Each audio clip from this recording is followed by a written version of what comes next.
गुरुर्ब्रह्मा गुरुर्विष्णु गुरुर्देव महेश्वर गुरुर्साक्षात् परब्रह्म तस्मै श्री गुरुवे नमः। नमो नमः। तो देखिए, आज जो हमारी लाइव क्लास होगी इसमें हम माहेश्वरी सूत्रों से प्रत्याहार निर्माण के बारे में अध्ययन करेंगे। तो देखिए, जो माहेश्वरी सूत्रों से प्रत्याहार निर्माण है, ये आपकी जो प्रतियोगिता परीक्षाएं हैं, यदि आप रिट की एग्जाम देते हैं या आरपीएससी की देते हैं या सीटेट की देते हैं, तो भाषा के पेपर में संस्कृत के अंतर्गत, संस्कृत व्याकरण के अंतर्गत यह टॉपिक अति महत्वपूर्ण है। इसलिए यदि आपने अभी तक मेरे चैनल को सब्सक्राइब नहीं किया है तो शीघ्र चैनल को सब्सक्राइब कर लें, जिससे आपको मेरे वीडियो के नोटिफिकेशन मिलते रहे। तो देखिए, अब देखते हैं माहेश्वरी सूत्रों से प्रत्याहार निर्माण कैसे किया जाता है। जो माहेश्वरी सूत्र है से प्रत्यय निर्माण किस तरह करते हैं, तो सबसे पहले ये सब देखिए, आपको ये दिखाई दे रहे हैं, ये माहेश्वर सूत्र हैं। ये भगवान महेश्वर यानी भगवान शंकर द्वारा ये जो माहेश्वरी सूत्र उनका निर्माण किया गया। तो सबसे पहले इनका उच्चारण करते हैं। आ ई उन लील रिक ए ओंग ए औच है व्रत लण यम गणनम झबे घड़ दस जब गढ़ दस खप छट थ चटवावा कपे सर और हल। देखिए, ये 14 माहेश्वरी सूत्र है और इन्हीं के आधार पर प्रत्याहार निर्माण किया जाता है। तो देखिए, जो शुरू के जो माहेश्वरी सूत्र हैं, भगवान शंकर द्वारा जो डमरू है उनका, उसमें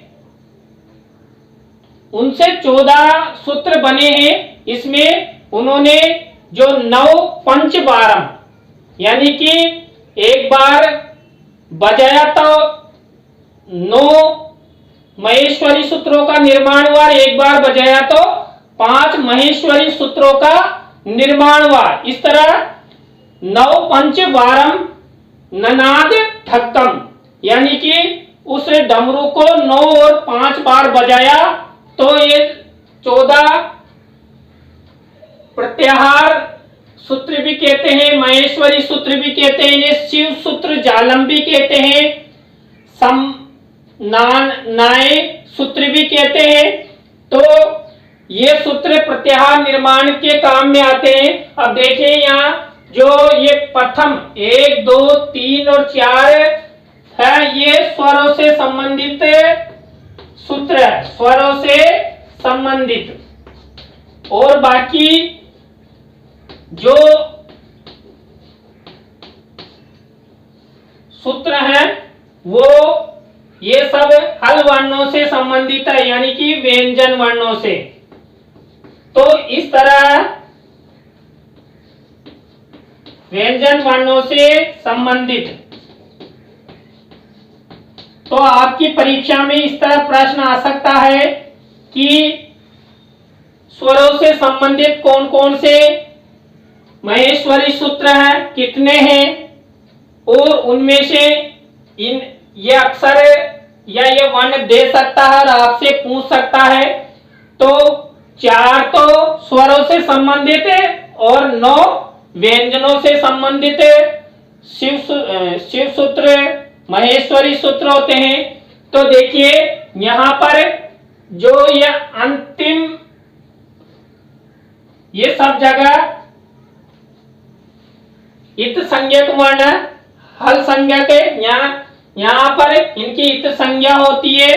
और देखिए, जो प्रत्याहार निर्माण करते हैं उसमें प्रत्याहार निर्माण के लिए संज्ञा जो होती है आदि अंत्यन संहिता सूत्र से होती है, प्रत्यय निर्माण होता है। तो देखिए हम जो प्रत्याहार का निर्माण करेंगे तो देखिए कैसे प्रत्याहारों का निर्माण करते हैं। अपना टॉपिक भी यही है कि माहेश्वरी सूत्रों से प्रत्याहार निर्माण किस तरह करते हैं। तो देखिए अब आपका सबसे पहला मान लीजिए अण प्रत्याहार आपको बनाना है। अब देखिए आप सोच रहे होंगे कि अण प्रत्याहार में कौन कौन से वर्ण आते हैं। इसमें जो ये यहाँ शुरू का अक्षर देखते हैं और अंतिम इत संज्ञक वर्ण देखते हैं इन माहेश्वरी सूत्रों में। तो यहाँ पर अण प्रत्याहार में 3 वर्ण आते हैं, अ, ई और उ।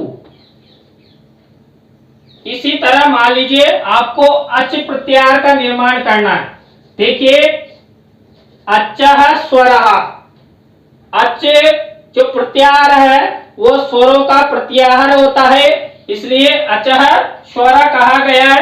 अब देखिए यहाँ पर अ यहाँ है। अब च शब्द देखिए कहां तक है, ये देखिए अंतिम ये च है तो यहां से इतने अक्षर इसके अंतर्गत आएंगे, लेकिन जो अंतिम संज्ञक ये वर्ण है इसको हम शामिल नहीं करेंगे। तो अ, ई, उ, री, री इनको नहीं लेंगे। ए, औ, ए और औ ये आपका देखिए अच प्रत्याहार बन गया। तो देखिए इसमें 3 3 4 3 9। देखिए हमने पहले जब वर्ण विचार किया था तो ये 9 स्वर होते हैं संस्कृत वर्णमाला में। और देखिए इसके बाद हल, मान लीजिए आपको हल प्रत्याहार बनाना है तो ये हल प्रत्याहार हमने कहा है कि जो व्यंजनों से संबंधित है बाकी। तो देखिए इसमें हल ह कहां से शुरू होता है ये रहा जो 5वां है, यहां से शुरू होकर और लास्ट में ल शब्द यहां है तो पूरे व्यंजन आ जाते हैं। तो हल प्रत्याहार में संपूर्ण व्यंजन,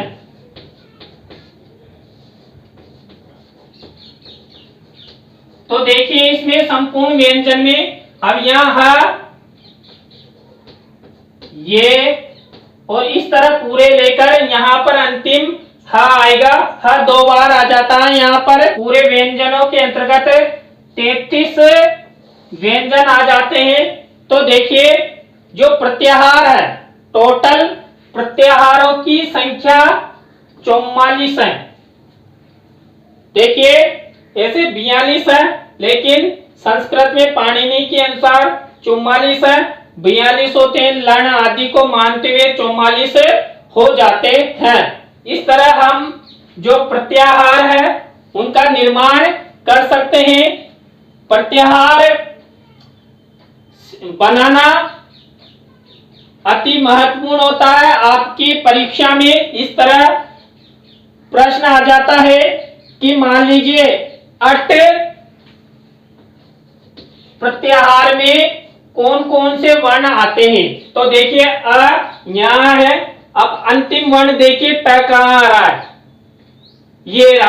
तो देखिए यहां से लेकर यहां तक के वर्ण अट प्रत्याहार में आ जाएंगे, आ से लेकर और ट तक। इसी तरह आप प्रत्याहारों का निर्माण कर सकते हैं। तो देखिए जो माहेश्वरी सूत्र होते हैं इसमें जो अंतिम वर्ण होता है जो हलंत वाला होता है।